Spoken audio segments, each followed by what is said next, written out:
bunyi buka plastik pun dah syadu dah. Bayangkan kalau motor ni abang yang punya.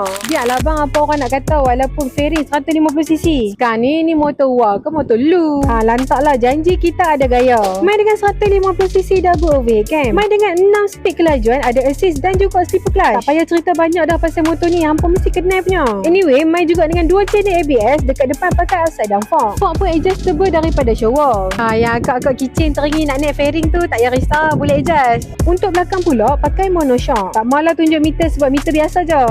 Padahal bateri tak pasang lagi. Semua lampu dekat motor ni pun fully LED. Nak pakai daily? Boleh, sebab riding position dia tak agresif sangat. Fuel tank capacity pun 12 liter, nak buat long distance pun ngam. Kalau dah nama Honda ni, jangan risau, part spare part barang aftermarket semua banyak. So kalau nak dapatkan Honda CBR ni, tekan je back dekat bawah, nanti dia roja hampa tahu.